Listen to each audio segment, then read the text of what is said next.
Hello, everyone. Hi. So I'm talking on behalf of Winsor Newton, and it's mainly going to be going through the new surfaces. So Winsor Newton have now brought out some new canvases and some new paper, so watercolour paper, and then I'll quickly also go through the watercolour brushes as well, which have been the same for a number of years. So what they've done is they used to have some good quality canvases, good quality paper, but they've tried to change that to only doing premium and super premium. So it's more geared towards the professional and then sort of one step down from the professional. So in the canvases, you've now got this new design. This is the professional canvas. So the difference is you've now got a pine stretcher, so it's kiln dried and it's going to be warp free.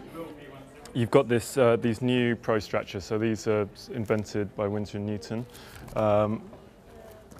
Here you'll see where I slotted one in, so you can't really take them out that easy, but you slot them in with a screwdriver that you can then tighten them, and it just means you're going to get a really even, really easy way of tightening your stretchers if they're still loose.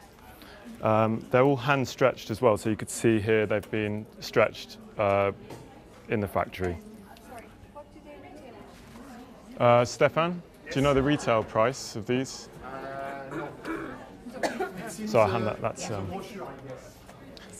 And then you have the. So then the lighter colour grey is the classic range. It will be sent out very soon by Steel. So the classic range is so it means you've got spruce stretchers, but they're also going to be warp resistant because they're kiln dried, and they also don't have all the knots in it that you'd get in other stretchers. Basically everything's very similar about them. They've still got a professional primer on, so it's highly pigmented with titanium white. But the difference is you'll also have just the normal wedges that you'd kind of expect. This comes in cotton and it comes in linen. And I've just done a little sample thing here that got a bit crumpled on the plane. But in the professional, you've got cotton, so you've got sort of a heavyweight natural cotton canvas. You've got a professional poly cotton, which means it's, there's no chance of it rotting. You've got a professional fine linen, so that's really good for your really fine detailed paintings. And you've got this professional linen, which is quite a heavy weight, quite rough texture. And that's a European linen there. And then you've got the classic cotton and classic linen, so you've got less variety in the classic range, if you want to have a look at that. And then the paper, so the paper is sort of a very big difference. So before, all the paper that was made was a kind of cellulose that was derived from wood pulp. Now they've got a professional paper, which is 100% cotton.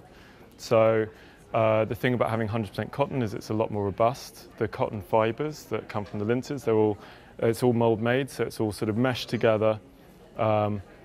It's sized then with a synthetic gelatin internally and externally. So the only other paper that makes it that way is Arches. So we're sort of looking on about a par with Arches paper. So Arches is the world's best watercolour paper, and this is kind of sort of second best or about equal.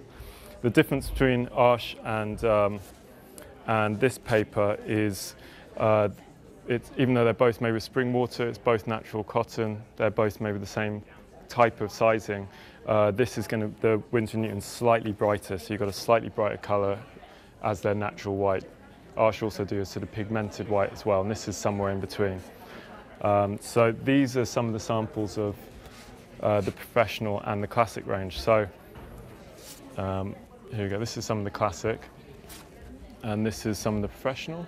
So the professional comes in two weights. So it comes in 640, which is almost like a card type stock, and then the 300, which is your standard. And in the professional, you're also going to get hot pressed, cold pressed, and rough. So you've got the three textures, and even though this is Arches, you get an idea of what they look like. So the hot pressed is going to be really good for your botanical type paintings. Cold pressed, you're still going to get some texture, but you've still got a lot of control, and the rough is where you kind of can get those really sort of strong textures. Are they in pads or sheets or both? These just come, in the professional you get blocks, so the blocks come like this, and what they've done is they've given a really nice, easy way of cutting the sheets out. So rather than sort of accidentally cutting through 1.5 sheets, it's actually really easy to get the knife under each way and then peel it off. So you have blocks, you have these kind of spiral journals as well in the professional, and then you've got imperial sheets. So you've got the 56 by 76, and they come with a kind of, they come with their watermark. So you'll kind of see, you hold it up to light, you've got the Winsor Newton watermark. So that's also like Arsh, where it shows that it's an archival paper, it's acid free, and it's going to work well with your painting. So the things that make this a really good paper is one, you get really good color blending. So this isn't sort of an artwork, this is just sort of putting colors on the paper and letting the paper do the work. It's got a really good absorption rate, so it's keeping some of that water in the paper and absorbing the right amount, so the color sort of sticks to that paper. You'll see that the edges on their own have given a really sharp, clean edge. So most other papers, because they might have a different sizing, they will often sort of bleed at the edges. You won't have as much control. So actually you've got a good amount of control. And then pouring the paint off as well, it's going to, if you did that when the paint's still wet, it's likely to actually take all the colour off. And then if this is when it's already part stained, so you're going to get some really nice effects with that. And this is the 640, so this is actually sort of pouring cups of water onto this, and it doesn't cockle. So that's the other thing with the 100% cotton and that synthetic gelatin sizing. So it works better than starch sizing. So starch sizing, if you keep removing layers, it's going to react differently on the inside. This is going to act really well, even if you sort of use masking fluids and things like that and remove the surface. So that's an example of that.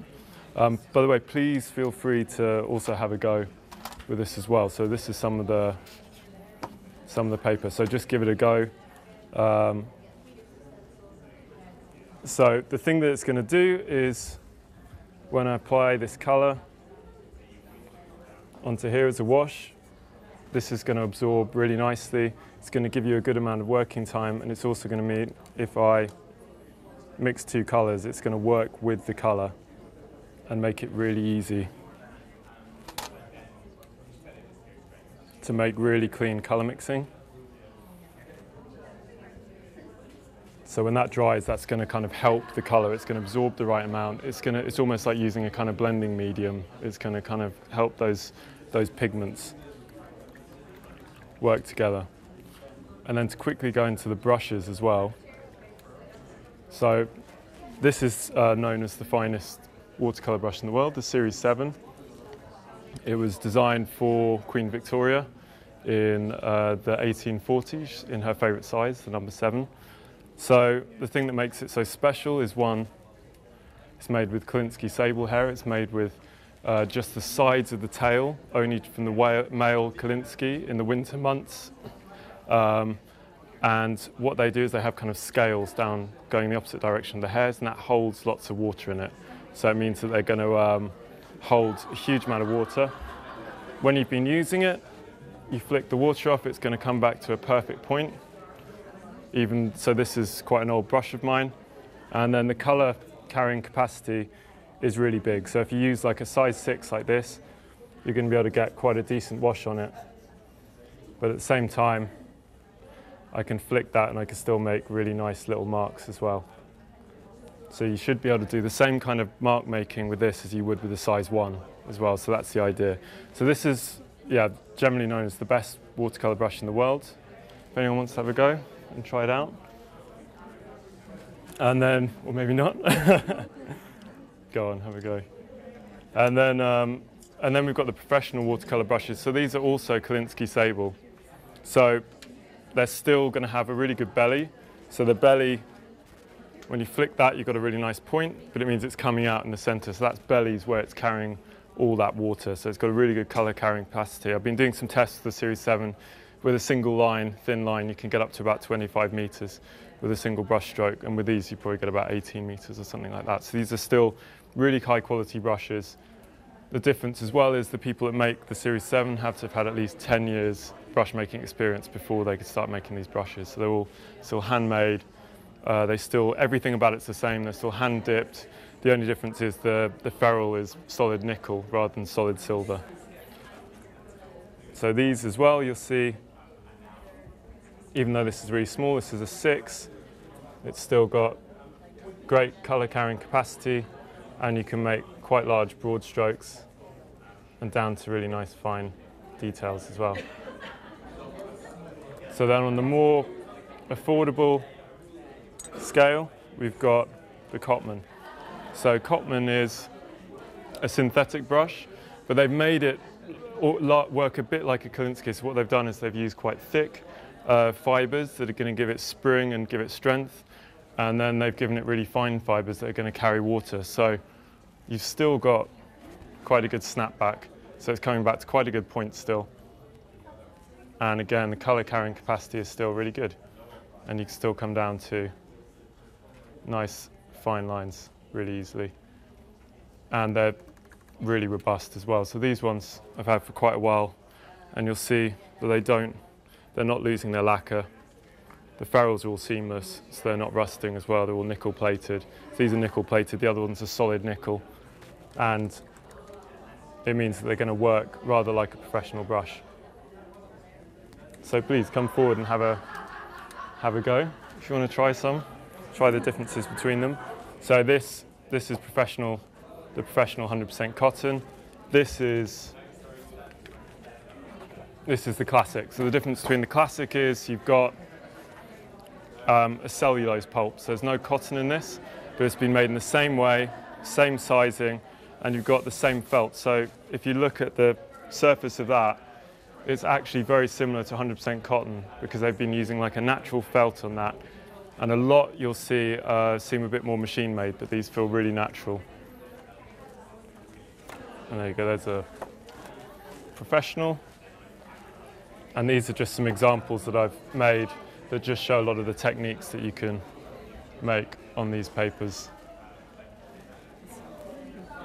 And that's the block there. Stefan, do you want to sort of say anything? So, do you have any questions on the paper or the brushes or the canvases? Is there hot press? Yeah, so the professional has hot pressed, cold pressed and rough. And then the classic only has cold pressed, which is the most popular, and it only comes in 300 GSM. So then the professional has 300 GSM and 640. In the pad? So that's in the sheets, yeah. And then 300 GSMs in all the pads. But then obviously the blocks, you're less likely to get cockling because it's held sort of stationary. So if you want to try one of these as well, this is the one-stroke brush. So in the Series 7, you've only got the round brush, which means that once you get to really large brushes, they're going to be quite expensive. But you've got the one-strokes in the professional as well. So you've got big color carrying capacity for your washers as well.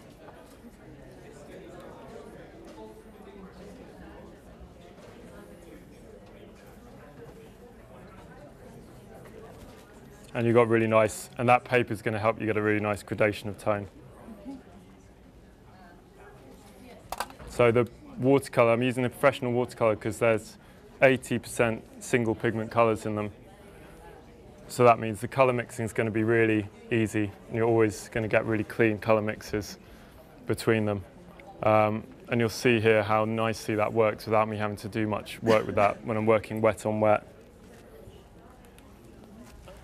The other thing they've done is they've got rid of the watercolor marker paper, which was made specifically for the watercolor markers, because this actually works a lot better with it now. So if I apply it direct, you'll see that it picks up really easily these watercolor markers.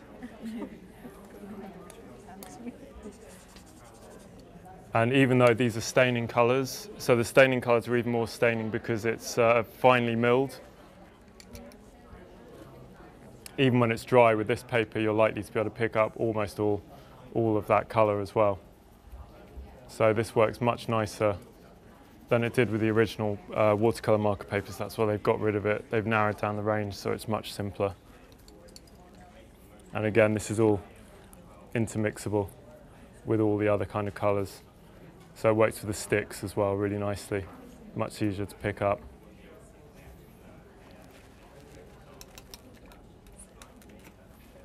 So anyone have any questions or want to try anything? How long would that take to dry? That's already going to be partly dry. So, I mean, it's got like a kind of optimal absorption rate. So that's going to, if you're applying it relatively, so it's not totally saturated, it's going to dry in a few minutes. And if you apply it sort of really wet, you're going to want to leave it for a couple of hours. And with the 640 GSM, if you sort of put like a really heavy wet wash on it, you kind of saturate it like that or more, that's not really going to cockle, but it's going to absorb that quite quickly because there's a lot of cotton in there that's going to be sort of sucking that all up. And it's the gelatin sizing is also going to make sure it's more robust than it would be if it was starch. So a lot of the best 100% cotton papers have a gelatin sizing on the surface, but a starch sizing through the core. So because of that, they have a really good external sizing, but the internal isn't going to absorb the water so well, so it's more likely to buckle and cockle. Yeah. But yeah, so this will dry pretty quickly. And if you're in hot climates, so if you're in, Dubai or in Venice or somewhere and you're doing some painting, which you often are.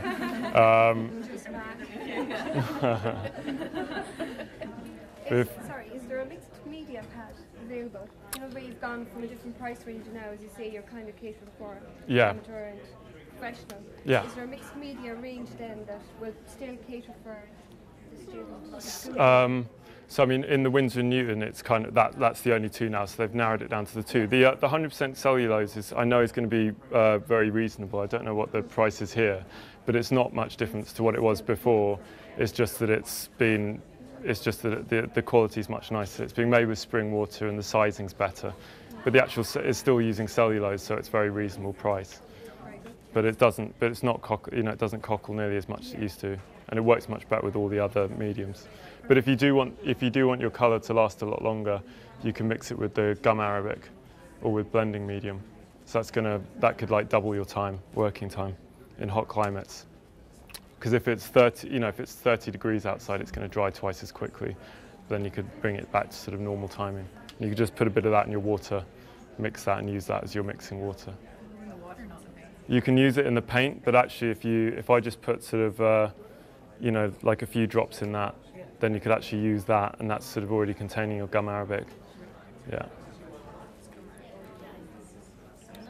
And the blending medium is going to do the same sort of thing as well. And then the other thing that it does is, if you apply a staining colour as a base layer, once you apply a second layer on top of that, it's not going to move that second layer. So that's something that that's one of the sort of good things about the best papers, is that you can apply a first layer and you can apply a second layer almost like a glaze, so it's not going to remove that. But then the thing that you do want is, if it's still wet like this, I could take a brush and I could remove that colour basically. Or if I poured water onto it, it's got enough sizing and the right kind of sizing that's going to remove all that colour. Things like the Windsors, those colours, the Windsor blues, the Windsor reds, they're staining colours, so they're going to be more likely to sort of not be able to be removed, and that can be a useful tool to use. But then the thing with the colour as well is they generally use pigments that kind of react well with each other in their mixes. So maybe 80% are single pigment colours. The only colours they're going to mix with the professionals are ones that are hard to mix yourself. Whereas there's other brands might use sort of heavy and light or organic and inorganic pigments together to make a huge number of colours. But then when you apply them, they'll kind of separate because they won't work in the same way. So generally, that's something that you might choose to do yourself, or you can use certain mediums. You can use granulation mediums, things like that, to accentuate all those things. Whereas that they've kind of kept everything only to the minimum that you need, the colours that you can't mix easily yourself, and all the sort of highest quality of the single pigment colours. So you've got something like 80 single pigment colours out of 96, I think. So you're always going to get these nice colour mixes within it. I can't believe no one wants to try. It's such nice paper. It's someone's got to. What did you call those again? The Series 7 ones. Yeah. They're beautiful things. Yeah.